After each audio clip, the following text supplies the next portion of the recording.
ஒரு புது ஃபுட்டு, ஒரு 6 மந்த் பேபிக்கு புது ஃபுட்டுன்னு இல்லை, 2 இது சேர்த்து கொடுக்குற மாதிரி என்ன பெஸ்ட் அப்படின்னு கேட்டோம்னா, தால் ப்ளஸ் பம்ப்கின். பம்ப்கின் வெஜிடபிளில் 90% வந்து வாட்டர் கண்டென்ட் இருக்கிறதுனால சுத்தமாக டைஜஷன் இஷ்யூ வராது.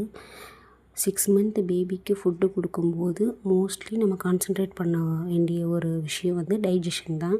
ஏன்னா அவங்களுக்கு வந்து அவ்வளோ மெச்சூராக இருக்காது இன்டர்னல் பார்ட்ஸு. ஸோ டைஜஷன் நல்லா ஆகிற மாதிரி ஒரு ஃபுட்டு தான் கொடுக்கணும். ஸோ அப்படி ஃபவுண்ட் பண்ண ஃபுட்டு தான் இந்த பம்ப்கின்னு. பம்ப்கின் கூட தால், அந்த சிறு பருப்பு சொல்லுவாங்கள்ல, அது ஒரு குட்டி ஸ்லைஸ் பம்ப்கின் ப்ளஸ் தால் வந்து ஒரு 2 டேபிள் ஸ்பூன், ரெண்டும் சேர்த்து நல்லா வேக வச்சுட்டு குழந்தைக்கு கடைசியாக ஒரு 1/8 ஸ்பூன் அப்படி சொல்லலாம், இல்லைன்னா 2 drops ஆஃப் கீ ஆட் பண்ணி கொடுத்து பாருங்கள். பயங்கர டேஸ்டியாக இருக்கும். ஒரு ஸ்வீட் கண்டென்ட் இருக்கும், சோறு இருக்கும். ஸோ அவங்களுக்கு ரொம்ப லைக் பண்ணுவாங்க.